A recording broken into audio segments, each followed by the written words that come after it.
D.B. Cooper was a criminal who in 1971 hijacked a commercial plane traveling from Portland, Oregon, to Seattle, Washington, and later parachuted out of the aircraft with the ransom money. An extensive manhunt ensued, but the hijacker was never identified or caught, resulting in one of the greatest unsolved mysteries in U.S. history. The man used the alias Dan Cooper, but, in the subsequent news reporting, a reporter misheard the name as D.B. Cooper, which became widely used. On November 24, 1971, the day before Thanksgiving, a nondescript man who appeared to be in his mid-40s and about 6 feet tall, 1.83 meters, bought a $20 ticket for Northwest Orient Airlines Flight 305. He gave his name as Dan Cooper, which later turned out to be fake. Shortly after takeoff from Portland, he handed a note to a flight attendant in which he claimed to have a bomb in his briefcase. He then proceeded to open the attaché case, which contained numerous wires, red sticks, and a battery. Cooper demanded 4 parachutes and $200,000 in $20 bills, worth about $1.2 million in the early 21st century. After the flight landed in Seattle, Cooper released the 36 passengers when authorities provided the money and parachutes.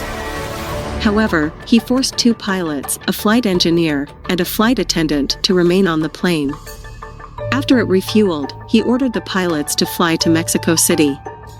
Per his instructions, the plane flew under 10,000 feet at a speed slower than 200 knots. Around 8 p.m., while between Seattle and Reno, Nevada, widely believed to be near Ariel, Washington, Cooper lowered the rear steps and jumped. He then disappeared. The FBI launched what would become one of the longest and most exhaustive investigations in its history, known as NORJAC, Northwest Hijacking. Initially, the agency believed that Cooper knew both planes and the area, and it was speculated that he served in the military, possibly as a paratrooper. Later, however, it was decided that he was not an experienced skydiver because the jump was too dangerous, and he failed to notice that his reserve parachute was sewn shut for use in training. The agency reported that it looked at some 800 suspects in the first 5 years, with almost all being eliminated. Some were ruled out on the basis of DNA that was eventually recovered from the time Cooper took off before jumping. One prime suspect was Richard Floyd McCoy, who was arrested for a similar crime several months later.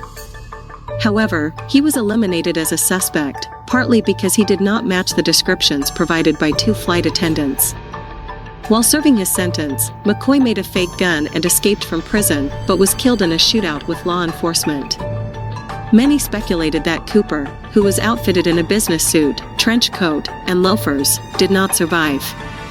At that altitude, the winds were more than 200 miles, 322 kilometers, per hour, and the parachute he used could not be steered. In addition, he would have landed in a rugged, heavily wooded area.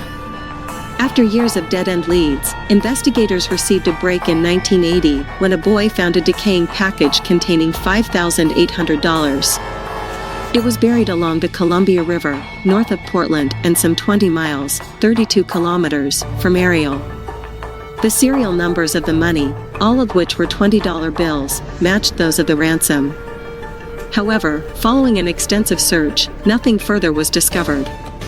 Although the FBI continued to receive tips, in 2016 the agency officially closed its investigation, stating that its resources could best be used on other cases.